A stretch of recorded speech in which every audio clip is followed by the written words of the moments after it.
wabarakatuh. Saya dari kelompok 2 akan mempresentasikan mengenai analisis perancangan informasi pemeriksaan pasien di laboratorium. Yang pertama ini ada daftar isinya dulu. Ada diagram konteks, DFD level 0, DFD level 1, struktur chart, serta rancangan input dan output. Yang pertama ada diagram konteks.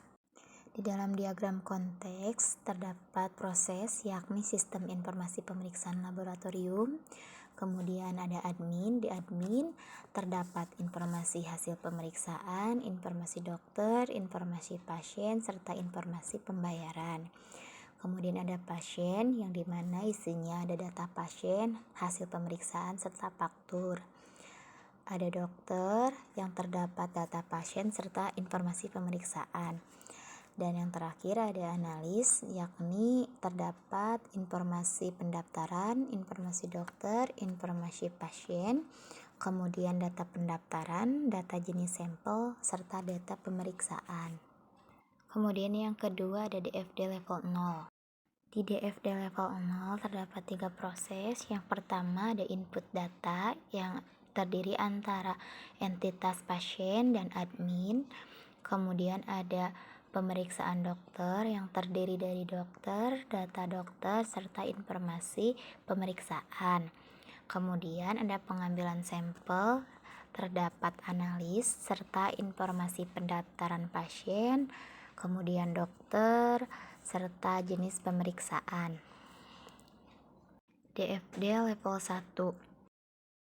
DFD level 1 terdapat 2 proses. Yang pertama ada sistem informasi registrasi, di mana entitasnya terdiri dari pasien dan admin. Kemudian berisi data pasien, data dokter. Yang kedua ada sistem informasi pemeriksaan, di mana entitasnya terdapat analis dan dokter. Berisi mengenai data pemeriksaan, data sampling, serta jenis pemeriksaan. Kemudian di sini juga ada storage data dokter, di mana isinya itu hasil dari pemeriksaan laboratorium. Yang keempat ada struktur chart.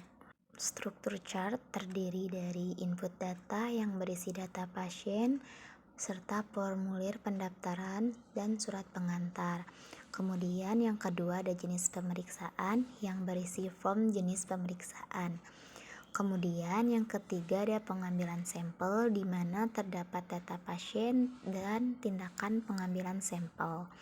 Yang keempat ada pemeriksaan, di mana terdapat data pasien serta tindakan pemeriksaan. Dan yang terakhir ada hasil pemeriksaan, di mana berisi data pasien serta formulir hasil pemeriksaan laboratorium. Yang kelima ada rancangan input dan output. Di rancangan input dan output yang pertama ada login, di mana petugas pendaftaran melakukan login. Kemudian data pasien, di mana petugas pendaftaran menginput data pasien. Yang ketiga pengambilan sampel, di mana petugas analisis mengambil sampel untuk pemeriksaan. Kemudian ada pemeriksaan, di mana petugas analisis melakukan pemeriksaan, serta ada hasil pemeriksaan, di mana petugas analisis memberikan hasil pemeriksaan.